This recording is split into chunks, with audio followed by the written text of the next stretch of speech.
The debt has now crossed $39 trillion. Your mortgage rate is higher because of it. Your grocery bill is worse because of it. And Washington keeps pretending this is just a number on a ledger. Let me tell you something right now. It is not.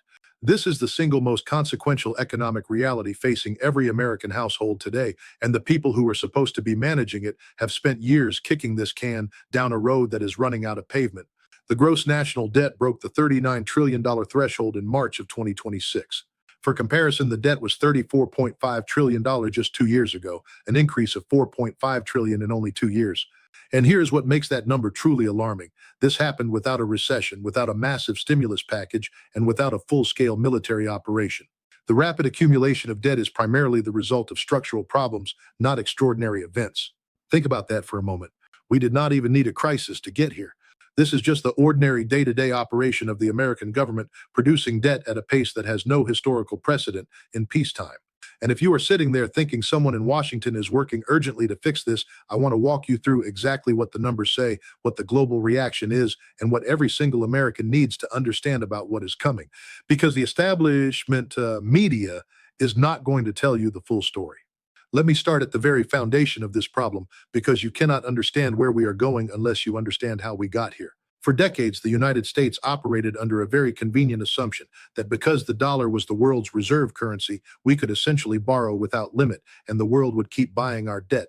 It was a privilege built on the ruins of World War II, cemented at Bretton Woods in 1944, and it gave Washington a kind of fiscal impunity that no other nation on earth has ever enjoyed. When you can print the currency that the entire world uses to buy oil, to conduct trade, to hold in reserve, you have a structural advantage that allows you to run deficits that would bankrupt any other country. And Washington did not just use that advantage. It abused it for years. Across administrations, both Republican and Democrat, the ideology did not matter. The spending continued. The borrowing accelerated. And the structural problems were never addressed because addressing them would have required honesty. And honesty in Washington is a rare commodity. At the end of fiscal year 2025, federal debt held by the public totaled $30.3 trillion, the equivalent of 100% of gross domestic product. The Congressional Budget Office estimates the national debt will grow from 102% of GDP at the end of fiscal year 2026 to a new record of 107% of GDP by the end of 2029. It will grow further to 119% of GDP by 2035, to 136% by 2045, and to 156% of GDP by fiscal year 2055. Now, I want you to sit with those numbers for a moment because they are not abstract projections from some fringe economist. These are the official estimates from the Congressional Budget Office, the nonpartisan scorekeeper of the United States Congress. And what they are telling you in plain mathematical terms is that the trajectory of American debt is not a temporary problem.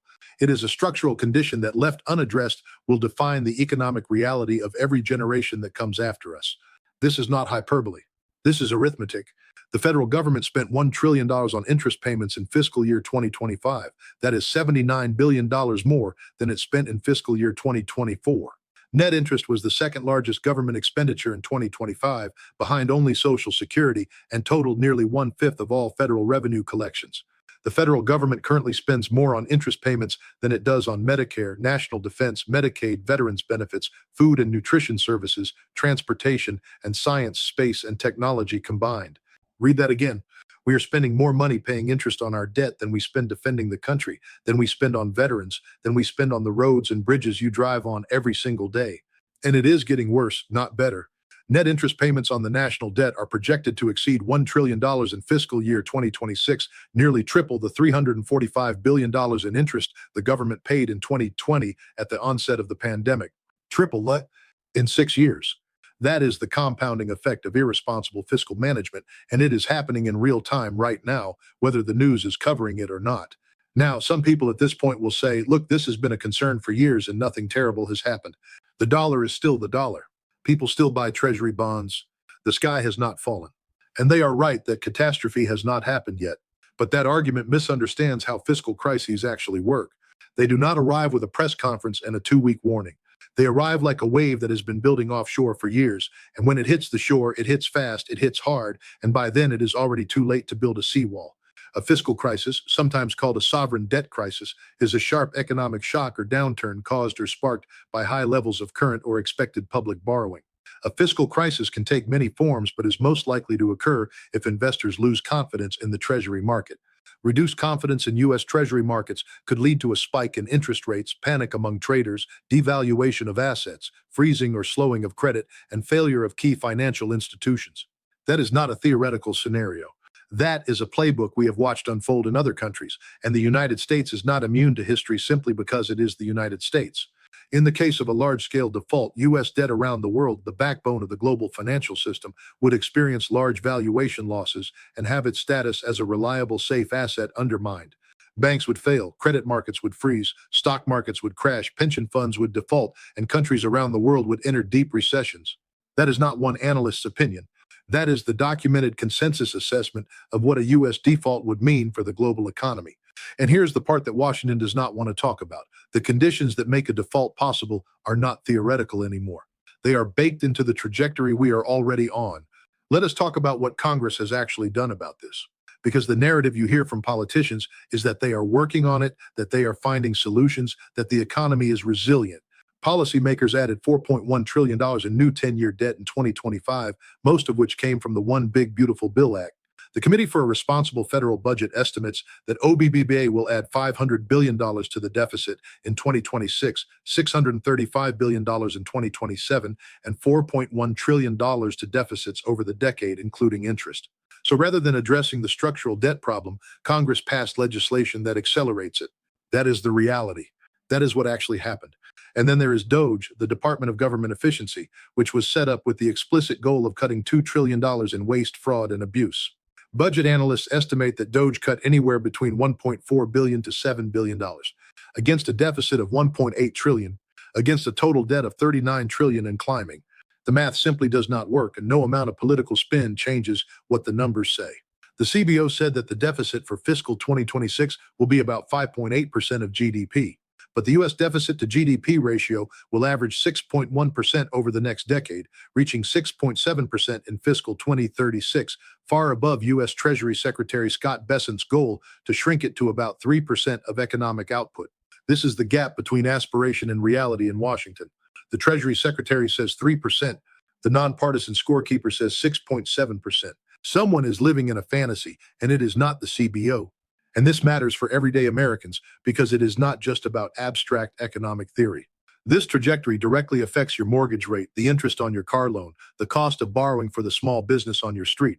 The more than $31 trillion in public debt competes with household and business loans in borrowing markets, raising interest rates for everyone. The effect of today's swollen federal debt adds thousands of dollars of interest costs per year to a typical mortgage. This is not a problem for future generations. This is a problem that is already sitting in your mailbox, in your monthly payments, in your thinning purchasing power right now. Now, here is where the geopolitical dimension enters the picture, and this is where things get genuinely alarming for the long-term strategic position of the United States. Because there has always been a geopolitical enabler to American fiscal recklessness, and that enabler is the dollar's reserve currency status. As long as the world needs dollars to buy oil, to conduct international trade, to hold in foreign exchange reserves, the United States can keep borrowing because there is always demand for its debt. But that assumption is beginning to crack slowly but unmistakably, and the speed of the cracking is accelerating under the weight of Washington's own policy choices. According to the Atlantic Council, as of November 2025, the U.S. dollar is used in approximately 89% of currency exchanges and 56% of all foreign currency reserves held by central banks. Those numbers still represent dominance, so there is no question about that. But the trend line is what matters here, not the current snapshot. The dollar accounted for around 71% of global reserves in 2000, but by 2025, that figure had fallen to approximately 59%. That is a 12 percentage point drop over 25 years. And the pace of that decline is not steady. It is accelerating, driven by a combination of factors that Washington has, in many cases, deliberately created. The weaponization of the dollar through sanctions has been one of the most consequential and least examined strategic miscalculations of the post-Cold War era. When you use the dollar as a geopolitical weapon, and when you cut countries off from SWIFT, when you freeze sovereign reserves, when you use financial access as a tool of coercion, you do not just punish your adversaries.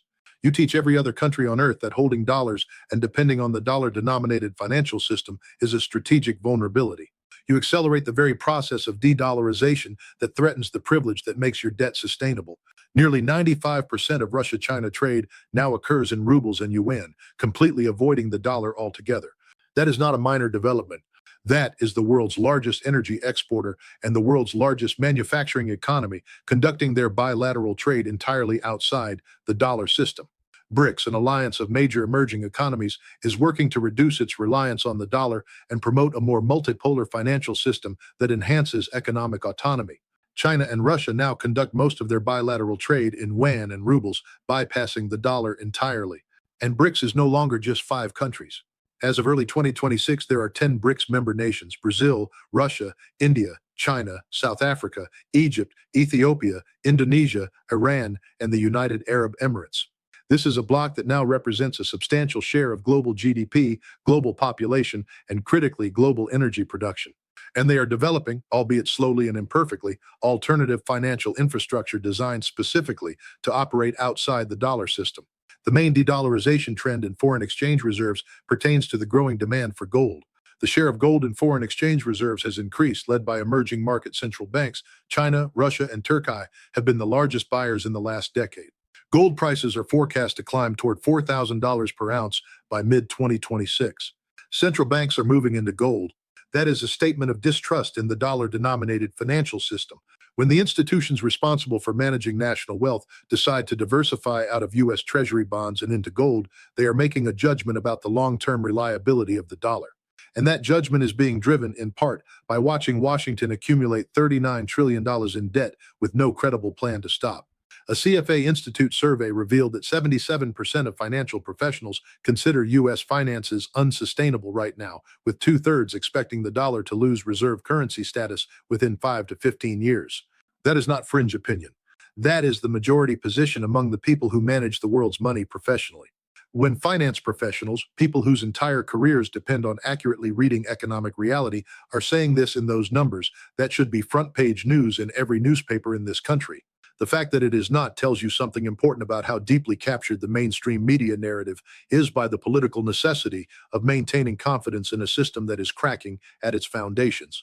Without dramatic legislative action, the debt will reach $40 trillion before the end of the 2026 calendar year. For perspective, the U.S. is not projected to reach $40 trillion in annual GDP until 2032. Let that land. Our debt will exceed our entire annual economic output before we can even generate that much in a year's worth of economic activity. And the interest payments alone are staggering. The Congressional Budget Office projects that the net cost of interest on the national debt will reach $1.04 trillion for fiscal year 2026. That is $7,700 per household just to cover interest on Washington's tab. $7,700 per household every year just for interest, not for defense, not for roads, not for schools or healthcare or veterans, just to service the debt that Washington has accumulated. That money comes from your taxes. That money is not available for anything else. And that number is growing. Now, some people who are paying attention at this point will ask, well, what about the debt ceiling? Doesn't that serve as some kind of guardrail? The answer, unfortunately, is no, not anymore. The current approach to the debt limit has created uncertainty and disruptions in the Treasury securities market and has increased borrowing costs. In early 2025, the Congressional Budget Office projected that federal deficits will exceed $2 trillion annually over the next decade and remain historically large for the following 30 years under current law. The federal government remains on an unsustainable long-term fiscal path. The debt ceiling has become a ritual, a political theater exercise that ends the same way every time, with the ceiling being raised, more debt being authorized, and the underlying structural problems being left completely untouched. The debt ceiling was increased on July 4, 2025 by $5.0 trillion to $41.1 trillion, a $5 trillion increase. On Independence Day, the symbolism would be darkly comedic if the stakes were not so serious. And here's the thing that ties all of this together. The fiscal crisis and the geopolitical shift are not parallel stories. They are the same story. The reason de-dollarization matters for the debt crisis is that the dollar's reserve status is what has allowed Washington to borrow this much for this long without facing a market reckoning. If that status erodes, even partially, even gradually, the demand for U.S. Treasury bonds declines. And when demand for Treasury bonds declines, yields have to go up to attract buyers. And when yields go up, the cost of servicing $39 trillion in debt goes up. And when that cost goes up, the deficit gets worse, which means more borrowing is required, which means more debt, which means higher yields, and you are in a feedback loop that historically has only one endpoint: crisis. This is not speculation.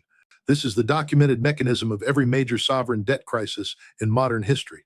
Greece went through it. Argentina went through it. The United Kingdom had its own version in the 1970s. The specific circumstances differ, but the mechanism is the same. According to the Congressional Budget Office, net interest on the national debt will exceed $1 trillion in 2026. That makes interest the single largest line item in the federal budget, bigger than defense, bigger than Medicare. And there is an additional layer to this that almost nobody is talking about in mainstream coverage. There is a $3 trillion shadow lending market, private credit, that operates with no capital requirements and no disclosure rules. No regulator has clear authority over it. Nobody watches it. The first cracks appeared in October 2025. The debt ceiling was raised to $41.1 trillion in July 2025. That buys time. It does not buy solutions. Time without solutions is just a longer runway to the same cliff. What does this mean for the average American who is not a financial professional, not a policy expert, just someone trying to live their life and take care of their family? It means the cost of carrying a mortgage will remain elevated because the federal government is competing with you in the credit markets.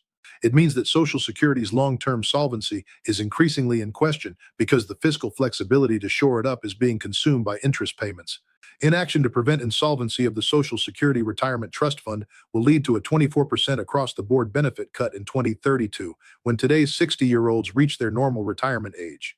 A 24% cut in benefits would be equal to an $1,800 benefit cut for a typical couple retiring shortly after the trust fund runs out. This is not a distant threat. 2032 is 6 years away.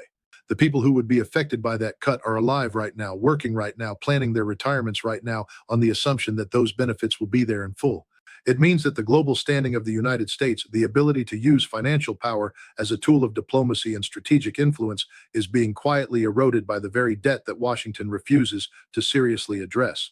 Because every dollar spent on interest is a dollar not spent on the military capabilities, the foreign aid relationships, the infrastructure investments, and the research and development that sustain American power in the world. Fiscal weakness is strategic weakness. This is not a new idea. It is as old as the study of geopolitics. Empires do not fall because they are defeated militarily first. They fall because the fiscal foundations that support military power rot from within, and by the time that rot becomes visible to everyone, the moment for corrective action has already passed. The question that every American should be asking right now is not whether this problem exists. The numbers make that undeniable. The question is whether the political system of the United States is capable of addressing a structural crisis that requires sustained, painful, politically costly decisions over many years. And the honest answer, looking at what Congress has actually done in the last several years, is that the current political environment is not producing leaders who are willing to have that conversation with the American public. The conversation that says, we have promised more than we can deliver, we have borrowed against your future for decades, and now the bill is coming due, and we are all going to have to make some hard choices together. That conversation is not happening. Instead, we are getting debt ceiling theater, Doge photo opportunities, and tax legislation that adds trillions more to the very problem it claims to be addressing. The world is watching. Foreign central banks are watching. The bond markets are watching. The BRICS nations are watching. And what they are seeing is a country that is structurally incapable of managing its own finances, using the privilege of the world's reserve currency to delay a reckoning that grows larger and more severe with every year of delay. That observation is driving de-dollarization. That observation is driving central bank gold purchases. That observation is driving the creation of alternative payment systems designed to root around the dollar-dominated financial order.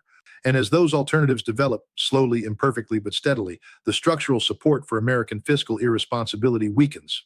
When it weakens enough, the reckoning that has been delayed for decades will arrive, not with a political speech, not with a committee hearing, with a market move that nobody in Washington was ready for, and that every ordinary American will feel in their wallet, their mortgage statement, and their retirement account. This is the crisis that is hiding in plain sight. The numbers are public. The trajectory is documented. The mechanism is understood. What is missing is the will to confront it honestly, and that missing will is the most dangerous element of all.